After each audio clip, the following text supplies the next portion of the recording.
बुद्धं शरणं गच्छामि। नमस्कार आप सभी लोगों का। जैसा कि एक्चुअली पता चला मुझे मीडिया के माध्यम से, कोर्ट हियरिंग में थी, वर्चुअल हियरिंग थी।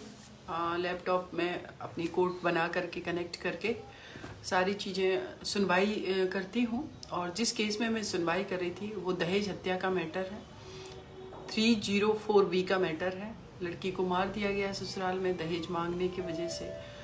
बहुत लोग हमारे साथ जुड़ रहे हैं और मैं कहूँगी आप सभी लोगों का बहुत बहुत शुक्रिया कि मेरे साथ जुड़ रहे हैं। आप सभी को पता है एक सामाजिक मुद्दे को लेकर ही बात करती हूँ।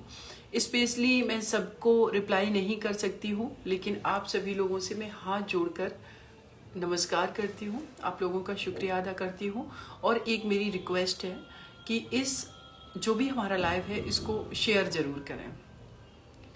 लेटेस्ट अगर हम बात करें तो मीडिया में जो केस आया है वो है बदायूं उगैती पुलिस स्टेशन के अंतर्गत का ये केस है। क्यावली गांव की वो महिला थी, 50 साल की, आंगनवाड़ी कार्यकर्ता थी। गांव मेवली में वो गई हुई थी। उनके दामाद से मेरी बात हुई है, जिनका नाम सुनील है, जिनसे मैंने FIR की कॉपी मंगाई है। अभी हमारी बात हुई है, करीब 1 घंटे पहले ये मैटर हमारे संज्ञान में आया। SO उगैती थाने से हमारी बात हुई है, मैंने उससे सारी डिटेल ली है और उसका कहना है कि ये जो है ये इंसिडेंट है, वो लेडी कुएं में गिर गई थी और इस वजह से उनकी डेथ हुई। तो मैंने उसे 4-5 सवाल ताक दिए कि आप ये बताइए, अगर वो कुएं में गिर गई तो पोस्टमार्टम रिपोर्ट जो कि एक पैनल ने पोस्टमार्टम किया है उसमें गैंग रेप की पुष्टि कैसे हुई है, उनके प्राइवेट पार्ट को डैमेज होने की बात कैसे कही गई है। तो वो चुप हो गए हैं, कह रहे हैं मैडम ये मीडिया में चल रहा है। मैंने उनको कहा कि आपका काम है इन्वेस्टिगेशन करना, ना कि एक्यूज की सफाई देना। अभी तक इसमें एक एक्यूज को अरेस्ट किया गया है। इसमें मंदिर का पुजारी, उसका जो भी चेला चपाटे जो होते हैं वो है, और उसके अलावा एक और व्यक्ति है। इसमें 3 लोगों के खिलाफ FIR दर्ज की गई है। अगर इस पूरी मैटर की बात करें तो 3 तारीख को वो महिला मेवली गांव से वापस आते वक्त जो मंदिर है वहां पर गई थी। 5 बजे वो जल चढ़ाने गई हैं और उसके बाद रात में 12 बजे मंदिर के पुजारी और 2 व्यक्ति उनके शरीर को, उनके बॉडी को एक बोलेरो गाड़ी में रख करके इस पीड़ित परिवार के घर के बाहर कहेंगे फेंक जाते हैं, छोड़ जाते हैं। जब वो लोग कहते हैं कि इनको क्या हुआ, कहते हैं कि ये मंदिर में फिसलने से, सीढ़ियों पर फिसलने से इनको चोट लग गई है। तो उन लोगों ने कहा कि इनको मेडिकल ट्रीटमेंट के लिए लेकर के चलिए, हमारे पास गाड़ी नहीं है, आप लोग चलिए। वो वहीं पर छोड़ करके भाग गए। उसके बाद कुछ देर बाद उस महिला की मृत्यु हो गई। जब उनका पोस्टमार्टम हुआ तो ये सारी चीजें आई। SO उगैती का कहना है कि डिफरेंट चीजें मीडिया में चल रही, तो मैंने उनसे जो 4-5 सवाल ताके तो वो शांत हो गए। तो साथियों, बात हमें ये करनी है, कुछ दिन पहले सितंबर में हाथरस में उस बिटिया के साथ जो क्राइम हुआ, एक अलग ही नैरेटिव चला कि वो ऑनर किलिंग का मैटर था, रेप नहीं हुआ था। आज SO कह रहा है कि रेप नहीं हुआ है, मर्डर का मैटर नहीं है। उस टाइम हमारे उत्तर प्रदेश राज्य के ADJ Prashant Kumar ji law and order कह रहे थे रेप नहीं हुआ क्योंकि वहां पर सीमन की पुष्टि नहीं हुई। मतलब इन लोगों को, ये जो सिस्टम में जो लोग बैठे हैं वो इतने असंवेदनशील क्यों हैं? असंवेदनशील होने के साथ साथ मैं कहूंगी कि ये लोग काबिल ही नहीं है अपने पदों पर बैठने के लिए। जिस राज्य के ADG को ये पता ना हो कि रेप की डेफिनेशन क्या है, वो कैसे अपने पद पर बना हुआ। जिस SO को बिना इन्वेस्टिगेशन के एक्यूज की पैरवी करने के लिए वहां पर बैठा हुआ है उगैती थाने में, ये लोग कैसे अपने पदों पर हैं? इनकी क्या ट्रेनिंग होती है? ये लोग कैसे अपॉइंट हो जाते हैं? और अपॉइंट होते हैं तो ये कैसे जॉब कंटिन्यू करते हैं ऐसे स्टेटमेंट दे करके, एक्यूज को प्रोटेक्ट करके। तो जब ये सारा मैटर हमारे संज्ञान में आया, वो जो पीड़िता, जो भी जिनको कहेंगे मृतिका, जो महिला थी जिनकी उम्र 50 साल थी, उनके दामाद सुनील से मेरी जब बातचीत हुई तो उन्होंने सारी चीज़ें मुझे बताई हैं, तो आप लोगों के साथ में जुड़ी हूँ। उसके अलावा मैं बता देना चाहती हूँ, उत्तर प्रदेश के कुशीनगर में 11 साल की बेटी जिसके साथ रेप हुआ, उसका मर्डर कर दिया गया। शायद आज चार्जशीट फाइल की है पुलिस ने, और उनके ब्रदर से जब मेरी बात हो रही थी अवधेश से, तो उनका कहना है कि मैम चार्जशीट में उन्होंने एफआईआर की कॉपी ही नहीं लगाई, कोर्ट ने उसको एक्सेप्ट करने से मना कर दिया। ये इन्वेस्टिगेशन है और ये हमारी पुलिस का वर्क है। दूसरे मैटर की बात करें, बेलागंज जो कि बिहार में है। बिहार में एक 19 साल की बेटी के साथ 5 लोगों ने गैंगरेप किया। अभी तक सबकी अरेस्टिंग नहीं हुई है। पुलिस ये कहती रही कि नहीं, ये गैंगरेप का मैटर नहीं है, ये रेप का मैटर नहीं है। और जब वहां पर जो एसओ था उससे हमारी जब बात हुई है तो कहना है कि हम इन्वेस्टिगेशन कर रहे हैं, मैम ये गैंगरेप का मैटर नहीं है। मैंने कहा अगर ये रेप का मैटर नहीं है तो आपने फिर 376D सेक्शन क्यों लगाया है? तो फिर उस पर वो जवाब नहीं दे पा रहे हैं। इन्वेस्टिगेशन हुई, बहुत सारी चीजें सामने आई, उसमें 5-6 लोगों के नाम सामने आए प्राइमरी लेवल पे, जबकि लोगों को वहां कितना प्रोटेस्ट करना पड़ा। करीब 15 दिन उस बेटी सिंपी के लिए लोग वहां डटे रहे, तब जाकर के इन्होंने 2 लोगों को अरेस्ट किया। तीसरा अगर हम मैटर बात करें, एक आगरा का है, पोक्सो एक्ट का मैटर है, उसको सुसाइड केस बना दिया। उस बेटी की 1 साल पहले हत्या कर दी गई थी। चौथे मैटर की बात करें, परसों का ही है, हाथरस में 1.5 साल की बच्ची के साथ रेप किया गया, उसको मार दिया गया। उड़ीसा की बात करें, परी नाम की बेटी, जो लोग हमसे काफी बात कर रहे हैं और उनका कहना है कि दीदी आप इस केस को लड़िए। तो परी नाम की बच्ची 7 साल की, उसके साथ रेप किया जाता है, उसका मर्डर किया जाता है, उसके ऑर्गन्स को निकाल करके बेच दिया जाता है और उसकी बॉडी को एक बोरे में भर करके जंगल में फेंक दिया जाता है। जब वो बॉडी डिकम्पोज हो जाती है, उस बिटिया का शरीर, उसके बाद सिर्फ हड्डियां हाथ लगती हैं। लेकिन उसमें जो मेन एक्यूज है वो अभी तक पकड़ा नहीं गया, किसी इनोसेंट को उसमें फंसा दिया गया। एक और बात करें, हैदराबाद में सुगाली प्रीति नाम की बिटिया है, 2017 में उसके साथ स्कूल के प्रेमाइसिस में रेप होता है, मर्डर कर दिया जाता है। उसके बाद जो अक्यूज थे वो छूट जाते हैं। हमारे पास पूरी वो फाइल है जिसमें रेप की, जो गैंग रेप की पुष्टि हुई है, मर्डर की पुष्टि हुई है, हर चीज की पुष्टि हुई है। उसके बावजूद भी इस केस में अभी तक कुछ नहीं हुआ है। एक अभी लेटेस्ट में एक प्रीति यादव है, ये मैटर है बनारस का, उनके हस्बैंड, उनसे मेरी बातचीत हो रही है। उस बिटिया का अपने ही परिवार में मर्डर कर दिया जाता है। 302 सेक्शन लगा है, एफआईआर की कॉपी हमारे पास है, किसी की अरेस्टिंग नहीं हुई है।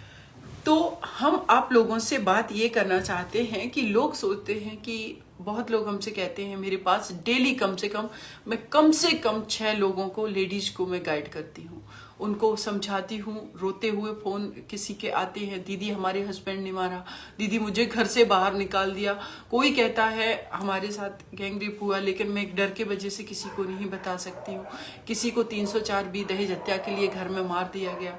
किसी का कभी कभी मैं अपना इनबॉक्स चेक करती हूँ, मैं बहुत ज़्यादा नहीं कर पाती हूँ, बिजी शेड्यूल रहता है, बहुत सारे केसेस हैं, स्पेशली फीमेल के केसेस हमारे पास हैं। तो वो लेडीज, एक बार मैं रात में सोने जा रही, करीब 1:30 बजे का टाइम था, एक मैंने अपना मैसेंजर खोला, उसमें एक लेडी का मैसेज था, बहुत प्यारी सी सुंदर सी थी वो, कि दीदी अभी हमने अपने पति से सिर्फ ये बोला कि आप कभी मुझे बाहर नहीं ले जाते हैं, तो उन्होंने मुझे बहुत तेज थप्पड़ मारा। तो अंदर से मुझे बहुत रोना आया कि एक स्त्री का अस्तित्व है कहाँ? क्या हमारे देश में स्त्रियों का यही अस्तित्व है?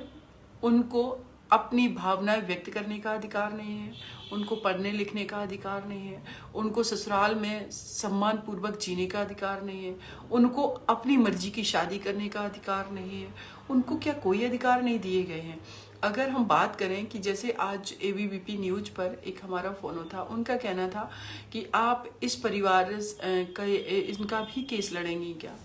तो मेरा यही कहना है, मैं किस किस के केस लड़ूंगी, और मैं केस क्यों लड़ूं? क्यों हम उस चीज पर वर्क क्यों नहीं करेंगे कि आखिर ये क्राइम रुक क्यों नहीं रहे, क्राइम हो क्यों रहे हैं, आखिर ये मानसिकता आसक्ति कहाँ से है? अगर क्राइम हो जाता है, मैटर पुलिस में जाता है, मैटर जुडिशरी हमारे सिस्टम में जाता है, तो मैं बात करूं आप लोगों से कि जुडिशरी की अगर बात करूं तो एक दिन मैं एक केस में अपियर हो रही थी। 304B का मैटर था, बेल का मैटर था। उससे पहले मैं एक आर्गुमेंट सुन रही थी। वो केस था पति ने पत्नी को गला दबा करके मारने की कोशिश की। 1-2 बार उसने जहर देकर भी मारने की कोशिश की। हॉस्पिटलाइज हुई, वो 4 दिन आईसीयू में रही, बच गई।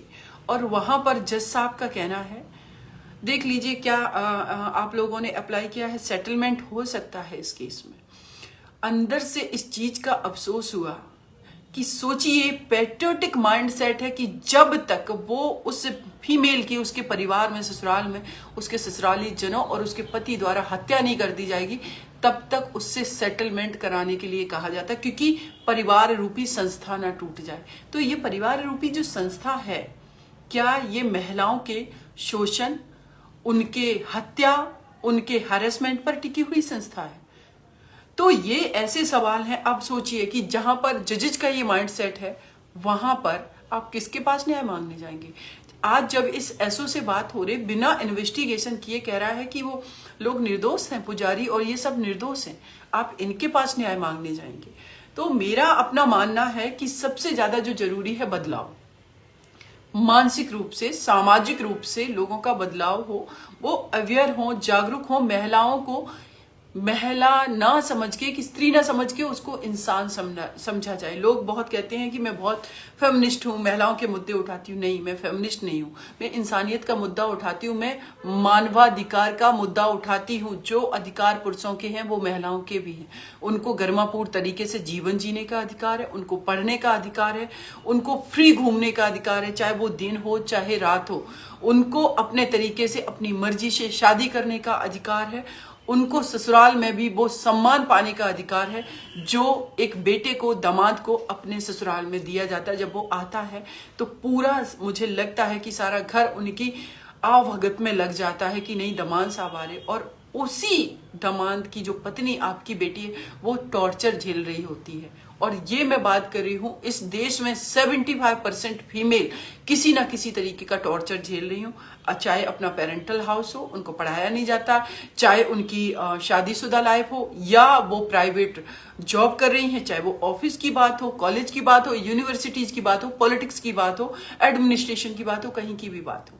अगर हमने समाज में बदलाव नहीं किया, और हम उम्मीद करते हैं कि जो लोग, जैसे मैं हाथरस की घटना को लेकर के बात करूं, डीएम हाथरस जिनका ट्रांसफर हो चुका है क्योंकि उनके खिलाफ इतना पुख्ता सबूत है और उम्मीद है कि वो सस्पेंड भी किए जाएंगे।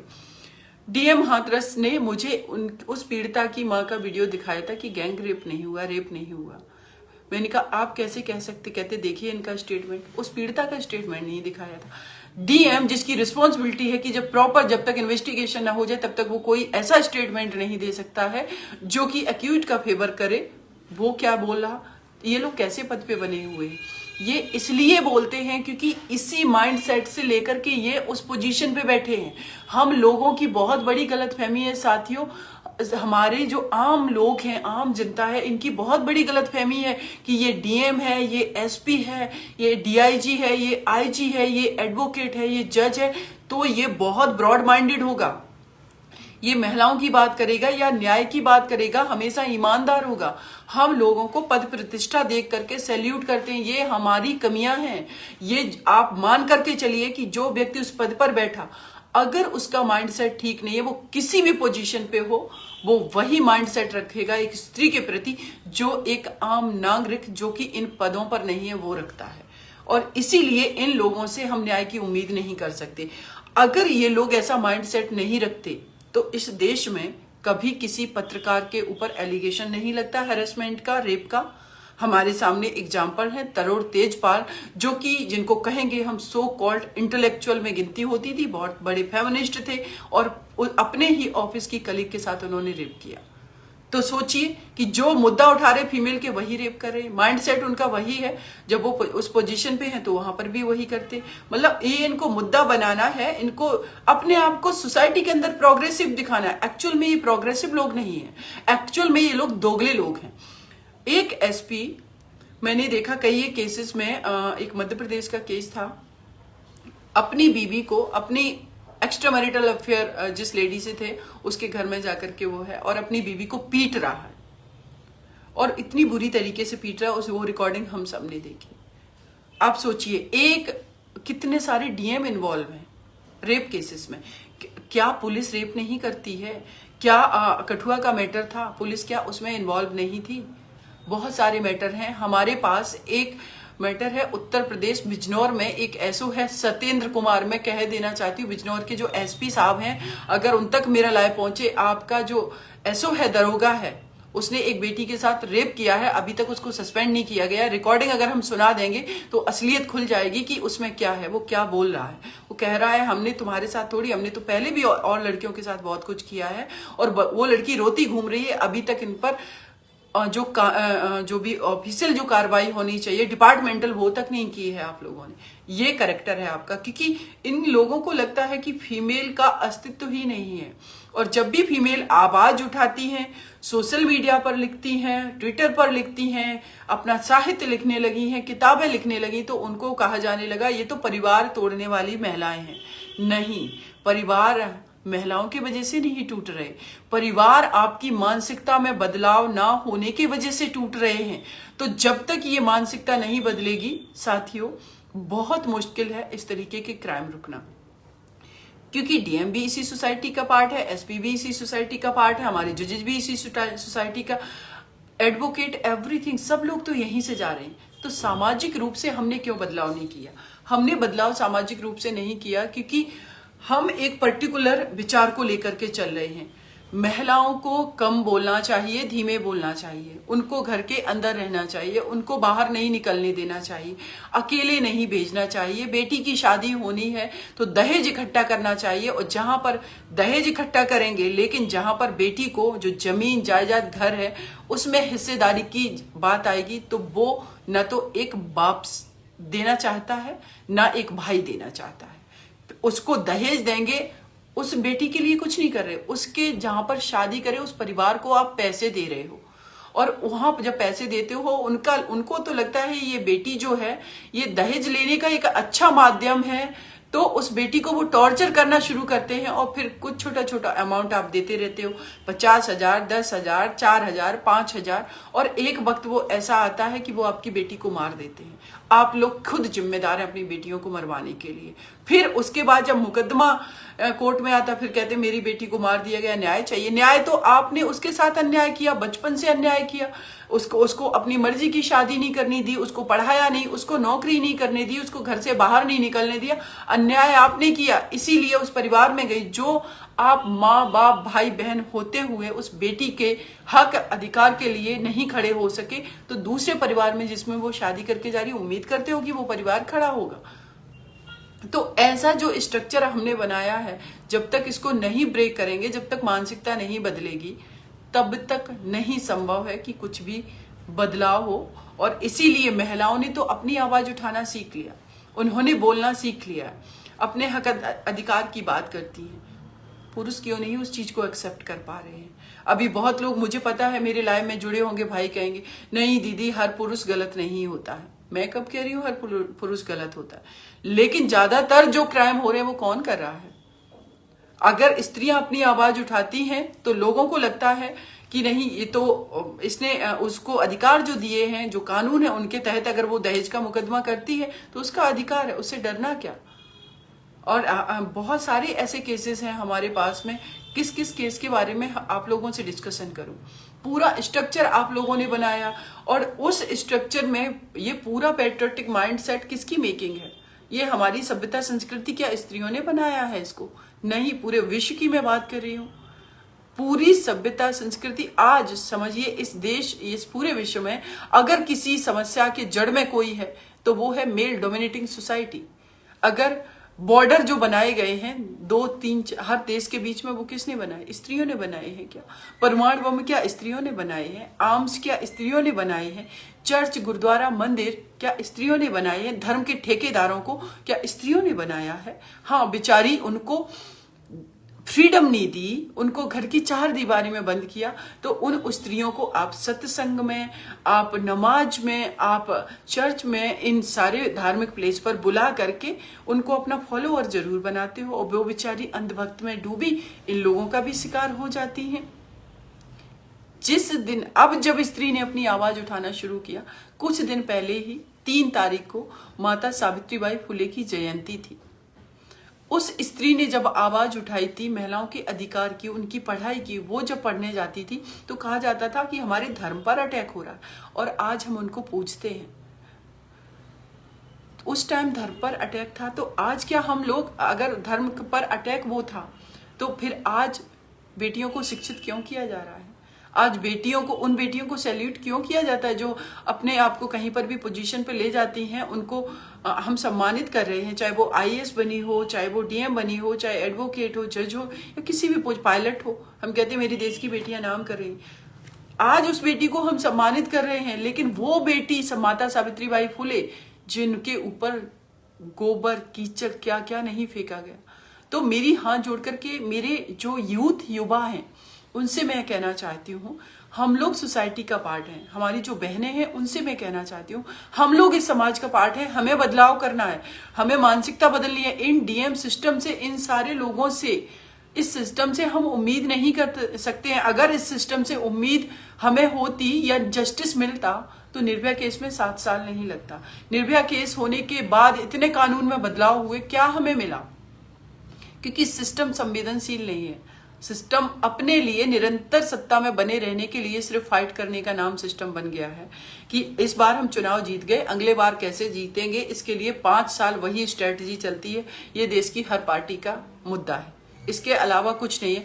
टाइम टू टाइम ये देख लेते हैं कि अगर ये केस हो गया, ये घटना हो गई, उससे हमारा इंडिविजुअल क्या इंटरेस्ट है उसको हम उठाएंगे। अगर किसी घटना से उसका इंटरेस्ट फुलफिल नहीं होगा तो उस मुद्दे को भी नहीं उठाया जाता, चाहे वो मेन स्ट्रीम मीडिया हो, चाहे सोशल मीडिया हो। इस तरीके का समाज में लोग हैं, तो कैसे हम उम्मीद करेंगे कि बदलाव होगा? एक न्यूट्रल सोसाइटी बहुत आवश्यक है, जो कि जाति, धर्म, लिंग, क्षेत्र, भेदभाव हर चीज से उठ करके ऊपर अगर हम लोग सोचेंगे तो मुझे लगता है कि बदलाव संभव होगा। और ये सोचना ही चाहिए, क्योंकि आज की डेट में हमारे देश का युवा है जो कहीं ना कहीं सफर कर रहा है, एम्प्लॉयमेंट नहीं है उसके पास, बहुत सारी समस्याएं हैं, और इन सारी समस्याओं को हम झेल ले रहे हैं। लेकिन हम फॉलोअर बने हुए हैं, हम किसी ना किसी पार्टी से बिलोंग कर रहे हैं, हमारी अपनी कोई आइडेंटिटी बची ही नहीं है। या तो हमारी किसी पार्टी से आइडेंटिटी है, या हमारी किसी धर्म की आइडेंटिटी है, या हमारी किसी जाति की आइडेंटिटी है। जिस आपकी आइडेंटिटी क्या है, जब तक उसके लिए आप फाइट नहीं करेंगे ना, इन सारी आइडेंटिटी ये यूजलेस है, कोई मतलब नहीं है इन चीजों का। तो मैं देश के यूथ, आप सभी लोगों से यही उम्मीद करती हूँ कि आप बदलाव लाइए, अपनी घर की बहन बेटियों को आगे पढ़ाइए, बढ़ाइए, स्ट्रांग बनाइए उनको। और अगर उनके साथ ये क्राइम होता है तो डट करके जो भी एक्यूज है उनका मुकाबला करिए। जुडिशरी को जहां कमियां हैं उन पर खुलकर बोलिए। जहां पर पुलिस सिस्टम है, अगर वो काम नहीं कर रहा उसके खिलाफ आवाज उठाइए, बहुत आवश्यक है। ये सिस्टम आपको दबा नहीं सकता। ये हमारे पैसे पे लोग सरवाइव करने वाले, इनकी पद प्रतिष्ठा, गाड़ी बंगला, लग्जरी, एवरीथिंग हमने इनको प्रोवाइड करवाई। ये सर्वेंट है हमारी, इनको राजा मालिक की तरह आप लोग खुद ट्रीट करना बंद कर दीजिए। ये बहुत आवश्यक है। इनके अंदर ये घमंड है कि इस देश में आम नागरिक की कोई भी वैल्यू नहीं है, ये वैल्यू हम अपनी खुद बनाएंगे। मैं किसी कार्यक्रम में जाती हूँ, लोग मुझसे कहते हैं हमें गर्व है, सीमा जैसी बिटिया ने ये निर्भया को जस्टिस दिलाया, ये सब। मैं लोगों से कहती हूँ, अगर आप हमारा सम्मान करते हैं तो एक ही मेरी आपसे विनती है, आपके घर में जो बेटी बैठी है उसको पढ़ने दीजिए, उसको आजादी दीजिए, उसको बोलने दीजिए, उसको चिल्लाने दीजिए, उसको लड़ने दीजिए। मैंने ये सब किया है अपने घर में। अगर मेरे साथ गलत हुआ मैंने आवाज उठाई। गांव के लोगों ने, लड़कों को मैंने पीटा अगर उन्होंने मेरे साथ कुछ भी बदतमीजी की या कुछ भी। कॉलेज, स्कूल, कोचिंग इंस्टीट्यूट, हर जगह मेरी लड़ाई हुई। मैं नहीं कभी पीछे हटी, क्योंकि मुझे लगता था गलत के खिलाफ लड़ना ये आवश्यक है और ये अधिकार मेरे संविधान ने दिया। जहां गलत होगा आवाज उठाएंगे। लेकिन आप अपनी बेटी को क्या सिखाएंगे? धीमे बोलना। सीमा को तो सम्मानित कर लेंगे। सीमा के आर्गुमेंट, अगर सीमा चिल्ला रही है, अगर हम कोर्ट में बात करते हैं, बहस करते हैं, तो आप सोचिए कि अगर मैं इनोसेंट लड़की होती हूँ, अपने रिश्तों में इनोसेंट हूँ, बहुत सीधी हूँ, सच्ची हूँ, बहुत ज्यादा अपने रिश्तों में, लेकिन वहां पर अगर मैं इनोसेंट होती तो मैं कभी अपोजिट पार्टी के वकीलों से बहस नहीं कर पाती। प्रेजेंस ऑफ माइंड चाहिए होता है, वहां पर एग्रेशन भी चाहिए होता है, वहां स्टडी करके जाना होता है हर चीज। अपने घर की बेटी को वैसा बनाइए, इनोसेंट मत बनाइए, उसको भी बढ़ने दीजिए, आगे लाइए। और जो भाई ये सोचते हैं कि हम नौकरी करने दिल्ली आए, मुंबई कलकत्ता गए हैं, वो इसलिए हम गए हो क्योंकि बहन की शादी करनी है। भाई वो जो पैसा आप कमा रहे हो अपनी बहन को पढ़ाने में, उसको घर खरीद के देने में, उसको नौकरी करवाने में लगाइए, ना कि दहेज में। देखना आपकी जिंदगी भी अच्छी होगी और कभी आपकी ये खबर नहीं आएगी उसके ससुराल से कि भैया आज मुझे मेरे हस्बैंड ने पीटा, मेरी सास ने गाली दी और मुझे किसी दिन पता चला डेड बॉडी मिल गई। तो ये सारा स्ट्रक्चर, इसका बदलाव बहुत आवश्यक है। जब तक ये नहीं होगा, कितना भी कानून बना लीजिए, नहीं बदलाव होगा, क्योंकि कानून का लोगों को डर ही नहीं है। और डर इसलिए नहीं है क्योंकि मैंने देखा 304B के मैटर है, दहेज हत्या के मैटर, 3 महीने के अंदर लोग छूट करके आ जाते हैं बाहर।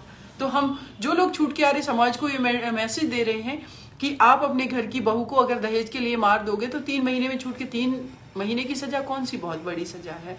मतलब 3 महीने की जो कस्टडी है, पुलिस कस्टडी, बहुत कौन सी बहुत बड़ी है? उसके बाद फिर मैटर चलेगा 20 साल तक। तब तक तो बेचारा जो विक्टिम परिवार है वो तो वैसे ही टूट जाएगा और बिखर जाएगा, उस तक क्या हुआ जस्टिस।